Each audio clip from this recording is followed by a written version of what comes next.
À partir de mercredi prochain, plus besoin d'acheter une friteuse pour faire des frites ou une crêpière pour faire des crêpes. Vous pourrez louer ces appareils. Un service lancé par une grande marque d'électroménager à Dijon et qui sera étendu à la France si ça fonctionne. La location a le vent en poupe, mais est-ce intéressant? Eh bien, pour répondre à toutes vos questions ce soir, Franck Hédard.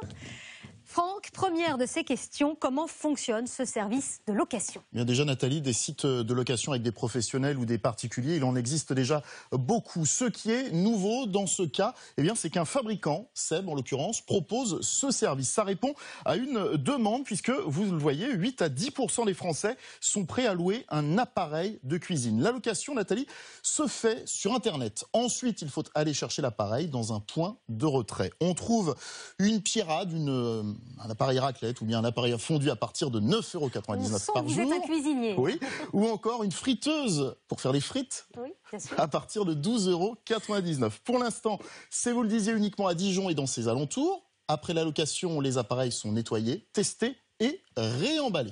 C'est bien, pas besoin de faire la vaisselle. Alors, la location d'équipements se développe-t-elle? Oui, à en croire ce premier exemple. Oui, regardez, d'après un récent sondage, en 2012, 34% des personnes interrogées reconnaissaient avoir déjà loué un bien ou un équipement dont elles avaient besoin. Et bien, 2 ans plus tard, le chiffre est passé à 44%. Plusieurs motivations. J'ai fait une flèche à la hausse, vous avez vu. Bravo. Plusieurs motivations pour expliquer cette tendance. Nathalie, faire des économies, ça vous connaît, se simplifier la vie ou bien limiter le gaspillage. D'autant qu'aujourd'hui, eh bien, tout ou presque peut se louer, des appareils culinaires, des équipements électroménagers et même des vêtements, surtout quand il s'agit de vêtements pour bébés ou des vêtements de luxe, par exemple. On ne la porte qu'une seule fois, en principe. La robe de mariée, dont le prix de vente est, j'en ai trouvé une autour de 1 000 €, eh bien, je l'ai trouvée à moitié prix, en location pour seulement 3 jours. Eh bien, c'est malin. Voilà, vous allez donner des idées aux futurs mariés. On peut louer sa voiture aussi. Alors, louer ou acheter, qu'est-ce qui est le plus avantageux?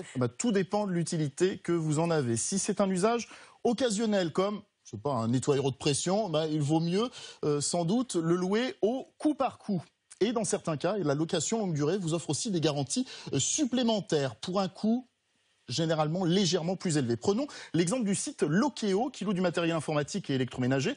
Un lave-linge vendu dans le commerce autour de 500 € vous reviendra à 780 € à la location en payant 13 € par mois pendant 5 ans. Alors, ce prix comprend l'installation, l'entretien, en cas de panne, ça peut être pratique. Et puis aussi, il vous offre la possibilité de changer de modèle pour un plus récent. Voilà, c'est un peu plus cher, mais ça évite les mauvaises surprises. Parfois, oui. Merci beaucoup, Franck, pour toutes ces explications.